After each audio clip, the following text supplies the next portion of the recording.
Edward came to the bottom of a steep hill. The freight was heavy and he felt very tired.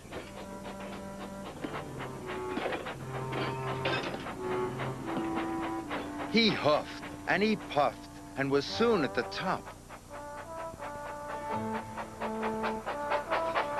He could see Spencer in the distance and chased him at once.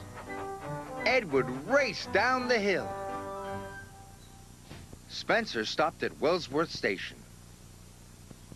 The Duke and Duchess wanted to buy some tea and cakes from the refreshment lady.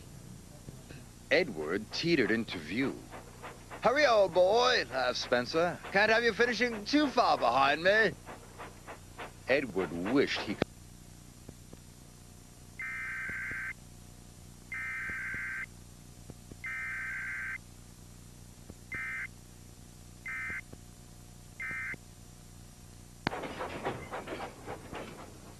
But then the Duke and Duchess finished their tea, and Spencer was off in a flash.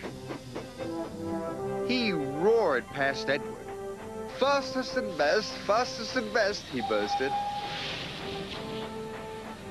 Edward was nearly out of puff. The furniture felt heavier than ever.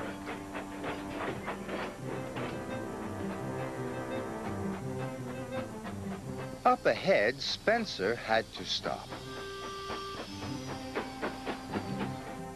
The Duke wanted to take some photographs of the countryside. The Duke set up his camera. Spencer closed his eyes. "Nothing to worry about," he said lazily.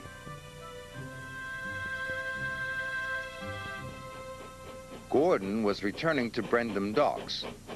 He passed Spencer and knew Edward must be losing the race. "Edward is a waste of steam," he sniffed. But when Gordon passed Edward and saw how hard he was trying, he felt bad about what he had said. "Well done, Edward," he called. "You are a credit to the railway." Edward was so happy his boiler tingled. He found puff he never knew he had. The Duke and Duchess had finished taking photographs and were back on board. "Time to go," said Spencer's driver and rang the bell. But nothing happened. Spencer was dreaming of victory. He didn't hear the bell. And he didn't hear Edward puffing past him. Spencer's driver rang the bell again.